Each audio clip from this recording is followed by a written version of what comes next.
Assalamualaikum warahmatullahi wabarakatuh. Nama saya Yadminto Yusnur Sidik, NIM 43200069, jurusan Komunikasi Penyiaran Islam 2B. Baiklah, saya akan menjelaskan materi-materi yang telah kita pelajari.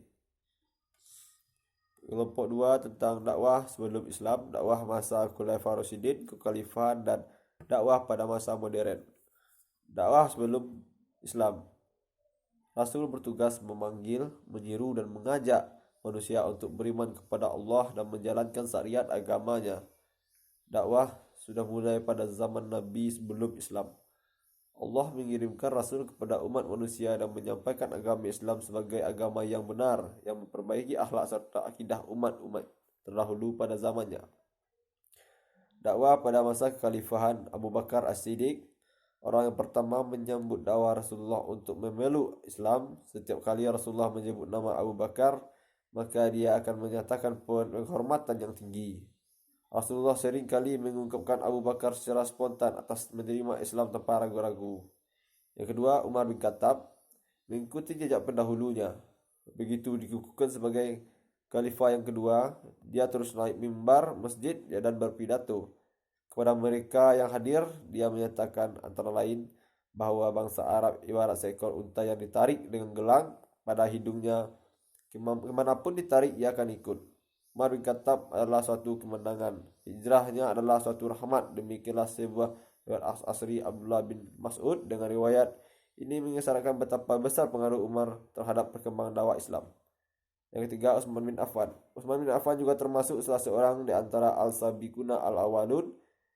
Ia dikenal sebagai seorang yang kaya, dermawan, yang banyak membantu pengembangan Islam Muhammad. Ia menikahi dua putri Rasulullah dan melakukan hijrah 2 kali. Keempat, Ali bin Abi Thalib termasuk juga salah seorang di antara al-sabiquna al-awwalun dari kalangan anak-anak. Ia memiliki ilmu yang banyak, terutama ilmuwan rahasia ketuhanan. Kelompok 3 tentang memahami pokok dakwah ayat Al-Quran surat dakwah surat Al-Imran ayat 104 yang berarti dan hendaklah ada di antara kamu segolongan umat yang menyeru kepada kebajikan, menyuruh kepada yang makruf dan mencegah dari yang mungkar. Merekalah orang-orang yang beruntung. Surat Al-Imran ayat 104.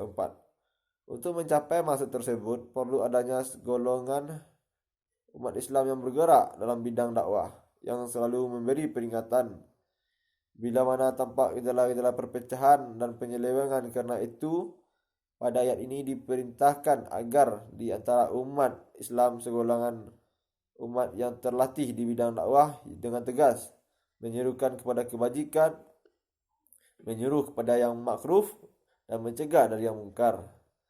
Dengan demikian, umat Islam akan terpelihara dari perpecahan. M. Quraisihab. Yang B. Hadis tentang dakwah. Kewajiban dakwah Rasulullah pernah bersabda, barang siapa yang melihat kemungkaran, maka cegahlah dengan tanganmu. Maka apabila belum bisa, maka cegahlah dengan mulutmu. Apabila belum bisa, cegahlah dengan hatimu. Dan mencegah kemungkaran dengan hati adalah pertanda selemah-lemahnya iman. Hadis riwayat Sahih Muslim. Dari hadis ini, kita dapat mengaitkan dengan kehidupan sehari-hari yang mungkin akan kita temui sewaktu-waktu. Kita diharuskan atau paling tidak melakukan yang paling lemah. Di antaranya, jika kita melihat sesuatu yang buruk atau sesuatu yang merugikan, kita harus bertindak dengan cara bisa dengan tenaga kita. Kedua, hukum berdakwah di sini juga dijelaskan petunjuk itu lebih baik daripada memiliki. Miliki unta merah, hal ini bisa diartikan bahwa petunjuk untuk hidayah itu lebih berharga daripada harta. Yang ketiga, metode dakwah. Perintah Allah untuk berdakwah dengan lemah lembut bukan berarti umat Islam boleh bersikap masa bodoh terhadap kemungkaran dan kemaksiatan. Perintah tersebut dimaksudkan agar dalam melaksanakan dakwah di jalan dengan cara yang baik sebagaimana ditentukan Nabi Muhammad SAW. 5. Kesabaran dalam berdakwah. 4. Media dakwah. B. Rukun-rukun dakwah. Yang pertama da'i, yang kedua mar'u, yang ketiga manhaj, yang keempat wasail, dan yang materi yang keempat tentang mabadi al-asyara dalam ilmu dakwah. Al-mabadi, Al-Asyara adalah sebuah istilah yang dipakai untuk ilmuwan untuk menjelaskan 10 hal pokok tentang sebuah ilmu yang harus diketahui oleh para penuntutnya. Macam-macam mabadi asyarah. Pertama al-had, dua al-maudu, yang ketiga al-asamrah, yang keempat al-nisbah, yang kelima al-fad, yang keenam al-wadi, yang ketujuh al-islam, yang kedelapan al-istimdad, yang keempat al-hukum al-syar'i, yang ke-10 al-masail.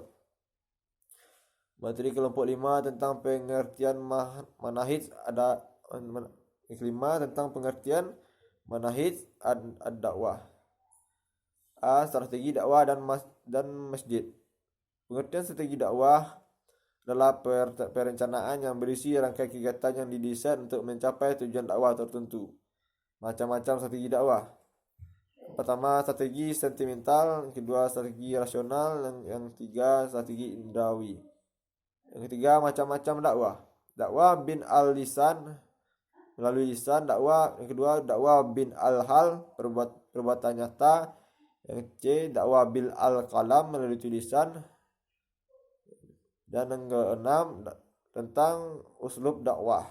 Uslub dakwah adalah segala cara dalam menegakkan syariat Islam untuk mencapai tujuan dakwah yang telah ditentukan, yaitu terciptanya kondisi kehidupan mad'u yang selamat dan sejahtera bagi dia, baik di dunia maupun di akhirat.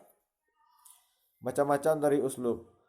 Uslub al-hikmah, metode yang meletakkan segala sesuatu pada tempatnya dan proporsinya. Yang kedua, uslub al-mau'izah al-hasanah, metode nasihat atau petua yang baik.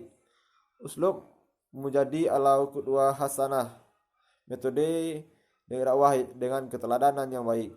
C. Karakteristik uslub dakwah. Yang pertama, rabbaniyah, berorientasi ketuhanan. Yang kedua, samilatun gairu juz'iyatin, menyeluruh dan tidak parsial. Yang ketiga, mu'assiratun gairu taqlidiyah, kekinian dan tidak kuno. Yang keempat, ilmiah, berlandaskan ilmu.